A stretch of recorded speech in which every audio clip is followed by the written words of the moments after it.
What's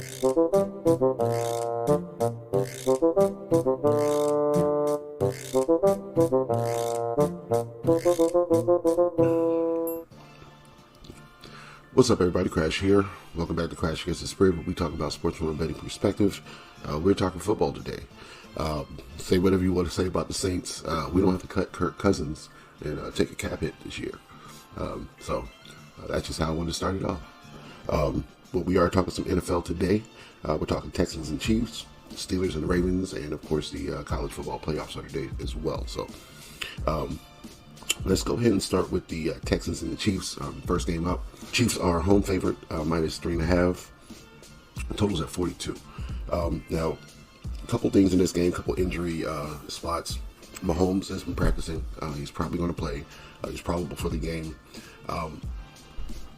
The Chiefs have a banged up secondary, and they have a linebacker that might be out, Leo Chenal. As far as defensive rush grades go, he is the highest graded defensive rusher that they have, with a 91.4. Got that stat from Kyle. So if he does not play, closest highest defensive graded player that the Chiefs have is in the 60s somewhere. So this is a big piece to stopping the run, which both teams are known to do. So with that being the case, that leads me to a Texans bet. Versus the Dolphins last week, they held the Dolphins to 12 points, 6 of which came in the fourth quarter in garbage time when they were already down 20 to 6. Versus the Jags the week before, 14 of those points came in garbage time, 2 touchdowns in the fourth quarter. So Texans have been controlling games in the last couple games, and not really letting teams score until the end of the game, when they're just kind of holding teams to short throws, prevent defense, that type of thing. So if that's going to be the case in this game, if we're not dealing with 100% healthy Patrick Mahomes, I am going to be on the Texans plus the 3.5. So looking at their last 10 games and even their full season schedule, there's not one loss on their schedule that I'm mad at. So they beat the Colts and the Bears. They lost to Minnesota. We all know what Minnesota is and was this year, especially starting out. They lost to Green Bay by 2 points, week 7. It's not a bad loss. They lost to the Jets. Aaron Rodgers can't lose every game. And they lost to Detroit by 3. Not a bad loss either. Detroit's one of the best this year. And they lost to the Tennessee Titans by 5 in Will Levis's career game. And that's a divisional opponent, which divisional opponents are always play you tough. So, case in point, their 2 wins against Jacksonville this year have been by 4 points and 3 points. And we know how iffy Jacksonville has been. But like I said, the Jacksonville Jaguars, in their Week 13 loss, 14 of those 20 points came in the fourth quarter. So, Texans still been controlling games. I'm going to lean on the Texans to at least cover against the Chiefs. We all know that the Chiefs have had rabbit's feet in their pocket the entire year. So, Steelers, Ravens.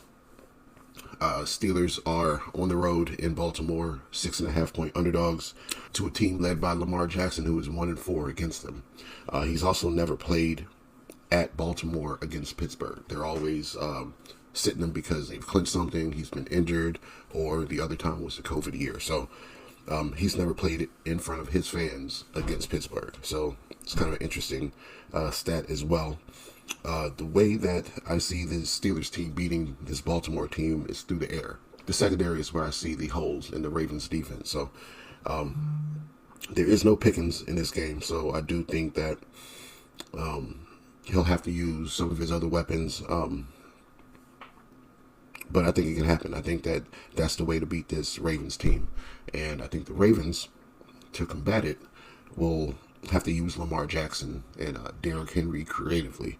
Both teams can stop the run. So against the Steelers team that's looking for you to run because Aguilar is questionable, Deontay Johnson's out, Bateman is questionable, you're just going to have to get creative. And if the score gets out of hand on the Steelers side, I don't expect the Ravens not to be able to combat it. I just think that the Steelers are going to be able to cover this number easily, maybe even win the game outright. So I'm leaning Steelers. the number's too big for me. Plus 6.5 in a divisional game, with Lamar Jackson being 1-4 versus Steelers all time. So that's where I'm at. As far as those college games go, I'm on Penn State to walk away from SMU by the end of the game and cover that 8-point spread.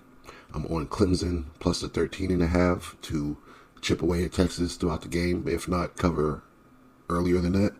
And I'm on Tennessee to cover against Ohio State. So I think Ohio State is still in mental shock from that Michigan game. There's questions with Quinn Ewers.